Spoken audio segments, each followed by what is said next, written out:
Hi everyone, thanks for joining us today for our chapter book story time here at the Caribou Public Library.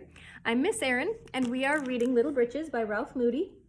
So today we are in chapter 4. It is called My Character House.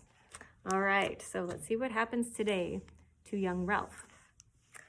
While we were doing our lessons that night, Mother said, "Didn't Fred Altland offer to lend you horses until ours were well again?"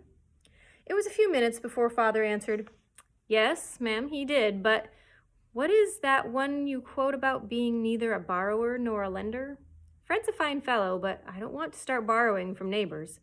And then, too, he'll need all his horses at plowing time when I'll have to just have 3. Mother said, "I just don't see how we can take out $50 for another horse, and more to buy harness for it, until we have something to sell." Father didn't say anything except that he'd talk to Mr. Cash. Mr. Cash was an old horse trader peddler who used to come by our place every couple weeks. He had an old covered wagon filled with everything from safety pins to rolls of secondhand barbed wire, and he usually had 3 or 4 old horses tied to the tailgate. He came by the next Sunday, and Father haggled with him for over an hour.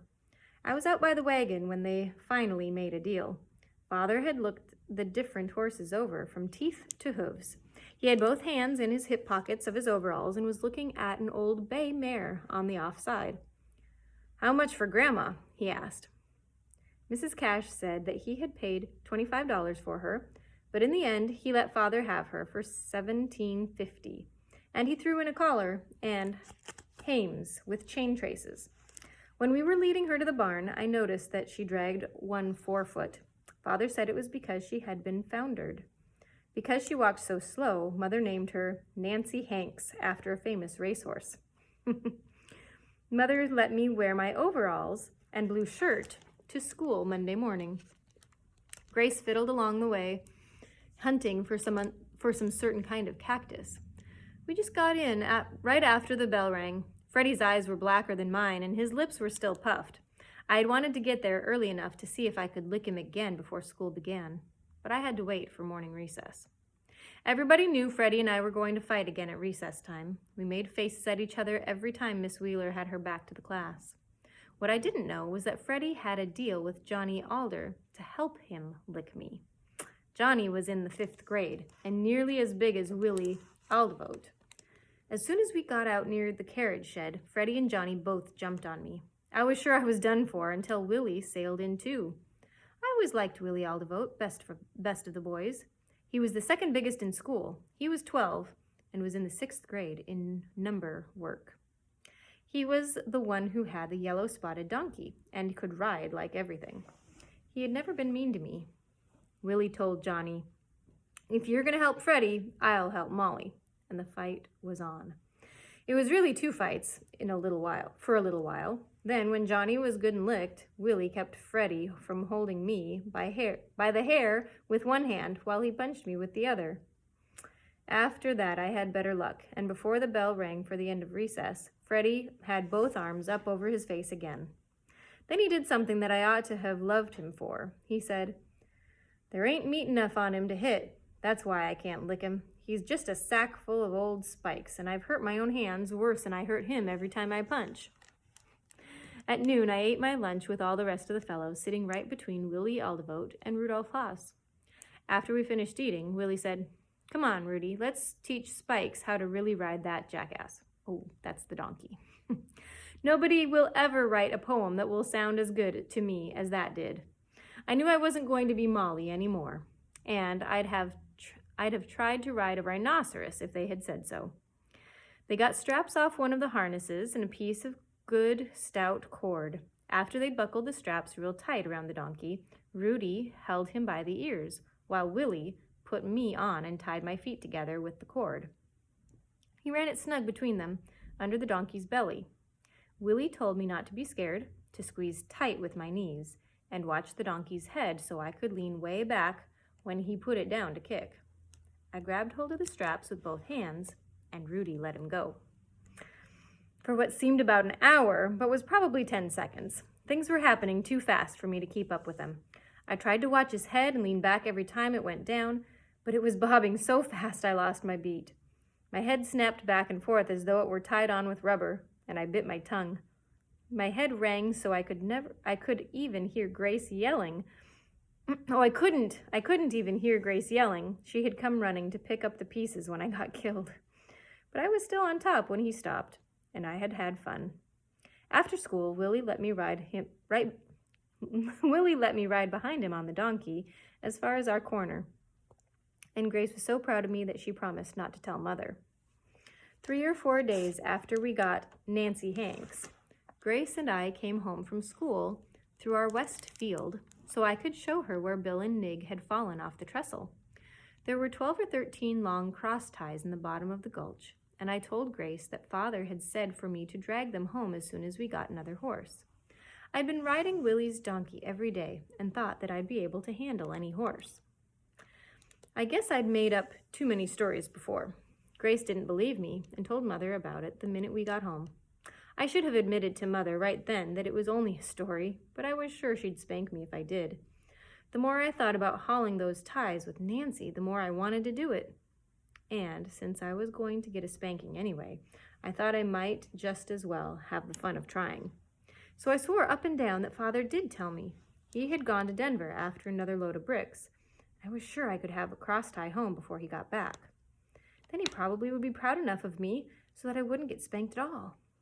Mother had to help me put the collar and harness on Nancy because they were heavy and the collar didn't have any buckle on the top. You had to put it over her head upside down and then turn it around.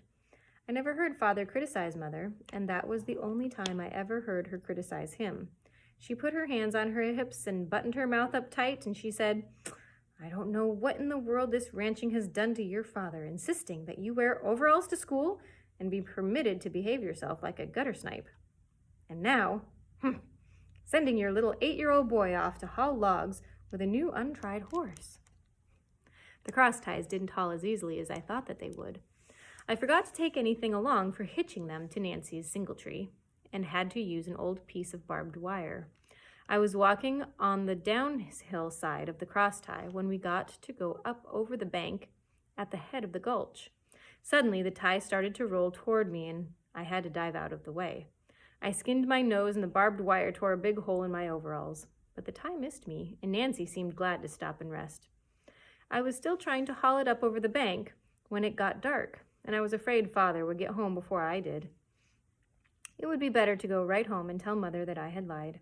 If she spanked me first, he probably wouldn't give me another one right on top of it.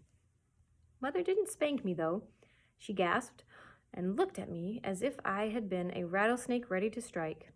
Then she made me stand with my face in a corner. I stood there while the rest of the youngsters had their supper and went to bed, and for at least an hour afterward, while Mother sat at the table and read the Bible. I knew what she was reading, because I heard her take it down from the lamp shelf. There wasn't any clock in the kitchen, and the only sound was the thumping of my own heart. At last I heard Father drive into the yard and listened to every sound as he put the team away and came to the house. He stood in the open doorway for a moment before he spoke. When he did, his voice was very quiet. "What has happened?" It was a full minute before Mother said anything. And then her voice was as quiet as Father's. "Charles, the time has come when this boy must have a father's firm hand. I am appalled by the degeneracy that he has shown since we left East Rochester." I had never heard Mother's voice like that, and I had never heard her call Father Charles. I thought my heart would pound itself to pieces while she was telling him what I had done. Hard as Father could spank, he never hurt me so much with a stick as he did when Mother stopped talking. He cleared his throat, and then he didn't make a sound for at least 2 full minutes. When he spoke, his voice was deep and dry, and I knew that he must have been coughing a lot on the way home. "Son, there is no question but what the things that you have done today deserve severe punishment. You might have killed yourself or the horse, but much worse than that, you have injured your own character. A man's character is like his house. If he tears boards off of his house and burns them to keep himself warm and comfortable, his house soon becomes a ruin. If he tells lies to be able to do the things that he shouldn't do but wants to, his character will soon become a ruin. A man with a ruined character is a shame on the face of the earth." He waited until his words had plenty of time to soak in, and then he said, "I might give you a hard thrashing. If I did, you would possibly remember the thrashing longer than you would remember about the injury that you have done to yourself. I'm not going to do it. There were 18 cross ties in the gulch yesterday, and the section foreman told me that they were going to replace 20 more. Until you've dragged every one of those ties home, you will wear your Buster Brown suit to school, and I will not take you anywhere with me." It was half a mile from the house to the gulch. Father showed me how to hook onto the ties with a chain and how to pull them up through the head of the gulch. By getting up early, I dragged 1 tie home each morning and 2 after school. With a half dozen on Saturdays, I had the job done in a couple of weeks. It was a tough 2 weeks. I was sure I was going to become Molly again for wearing the Buster Brown suit to school. I think Grace saved that by telling everybody what a bad boy I was. Then, too, the weather turned windy and cold. The gulch half filled with dry tumbleweeds that scratched me when I dug through them to get to the ties. But worst of all, Mother got a song in her head. When that happened, she would sing the same tune over and over and over for a week at a time.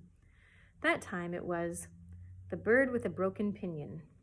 I don't think she was singing it just for me, but I couldn't go into the house without hearing about a young life broken by sin's seductive art, or that the soul that sin hath stricken never soars so high again.